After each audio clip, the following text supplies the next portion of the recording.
नमस्कार। आज हम बीएड प्रथम वर्ष third paper learning and teaching अधिगम और शिक्षण विषय के अंतर्गत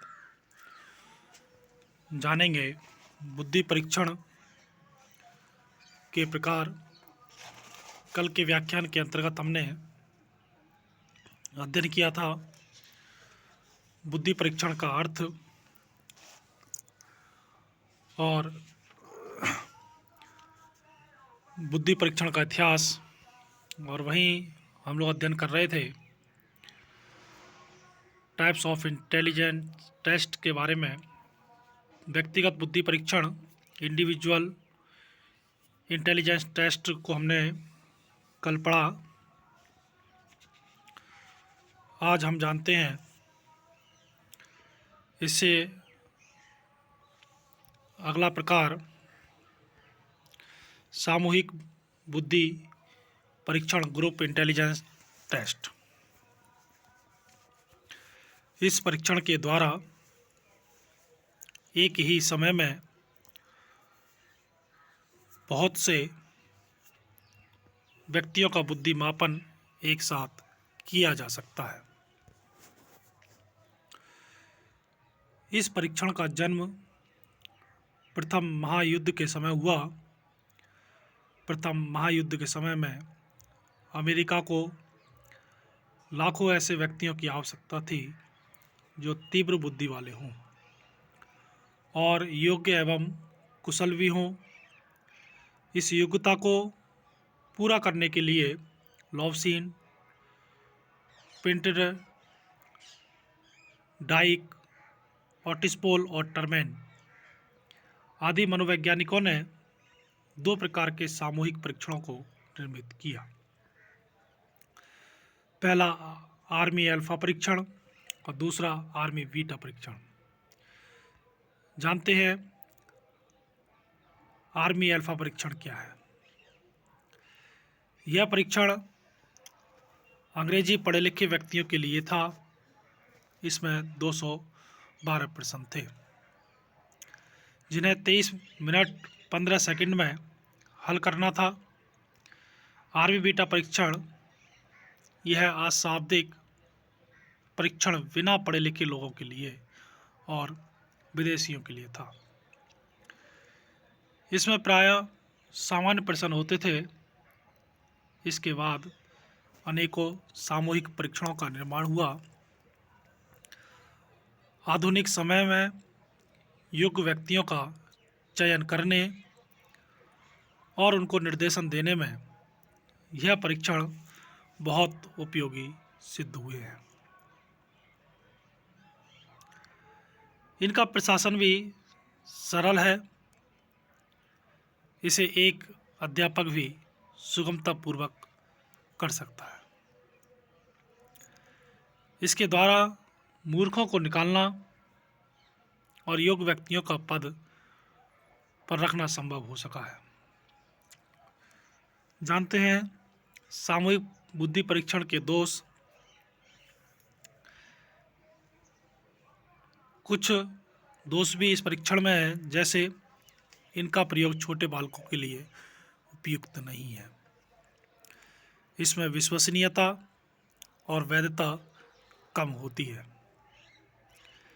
इसमें यह पता नहीं चल पाता है कि बालक ने प्रश्नों के उत्तर स्वयं लिखे हैं या किसी अन्य बालक की नकल की है।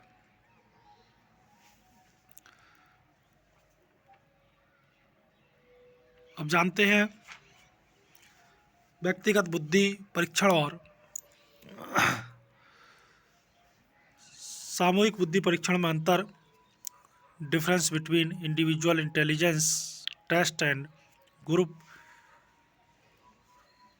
Intelligence test.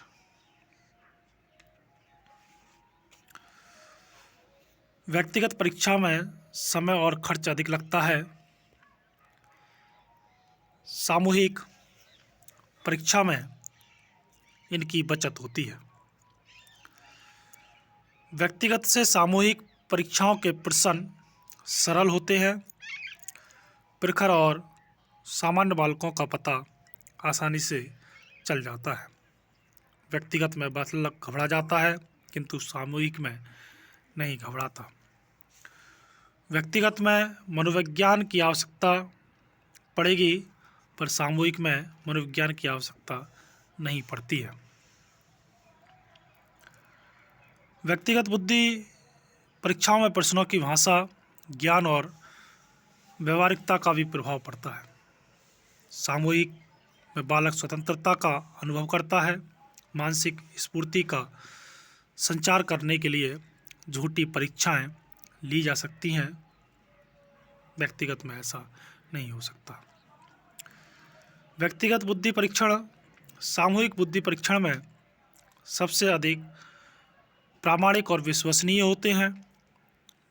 व्यक्ति बुद्धि परीक्षण छोटे बालकों के लिए भी उपयुक्त होते हैं।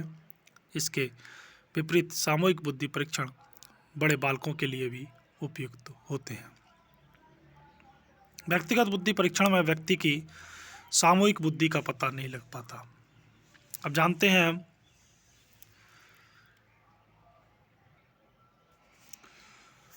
व्यक्तिगत और सामूहिक बुद्धि परीक्षण की तुलना, comparison of individual and group test. व्यक्तिगत परीक्षा और सामूहिक परीक्षा, इंडिविजुअल एंड ग्रुप टेस्ट, दोनों में तुलना।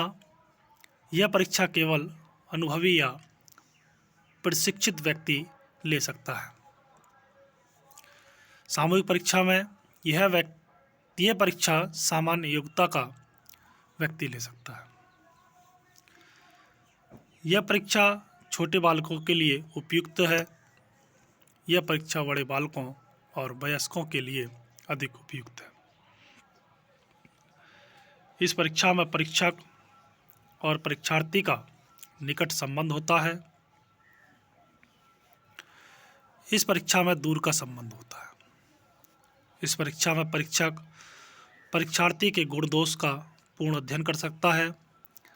इस परीक्षा में वह केवल सामान्य अध्ययन कर सकता है। इस परीक्षा से परीक्षक परीक्षार्थी की असफलता के कारणों का पता लगा सकता है। इस परीक्षा में वह कारणों का पता नहीं लगा सकता। इस परीक्षा में परीक्षार्थी अपने कार्य के प्रति सतर्क रहता है। इस परीक्षा में वह उदासीन रह सकता है। इस परीक्षा में परीक्षार्थी की भाषा और व्यवहार का पूर्ण ज्ञान हो जाता है। इस परीक्षा से केवल आंशिक ज्ञान हो पाता है। इस परीक्षा के प्रश्नों को बनाने के लिए काफ़ी परिश्रम और योग्यता की आवश्यकता होती है। इस परीक्षा के प्रश्नों को कम परिश्रम और योग्यता से भी बनाया जा सकता है।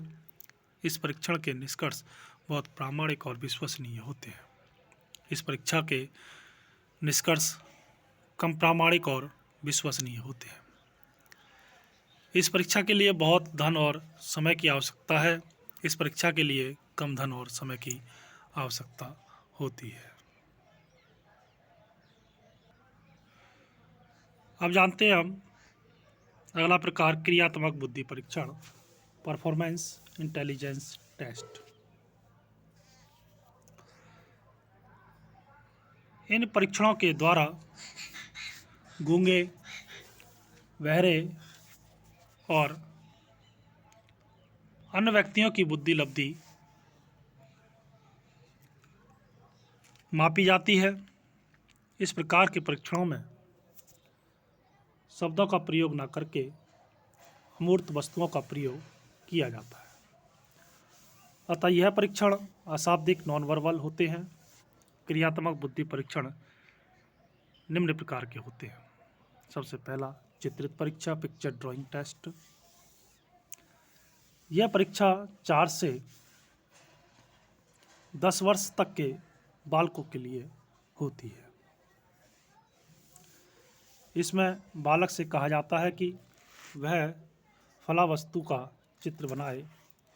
यदि बालक चित्र को पूर्ण और संगत बनाता है तो उसे पूर्ण अंक मिलते हैं। इसमें चित्र की सफाई आदि का ध्यान नहीं रखा जाता है।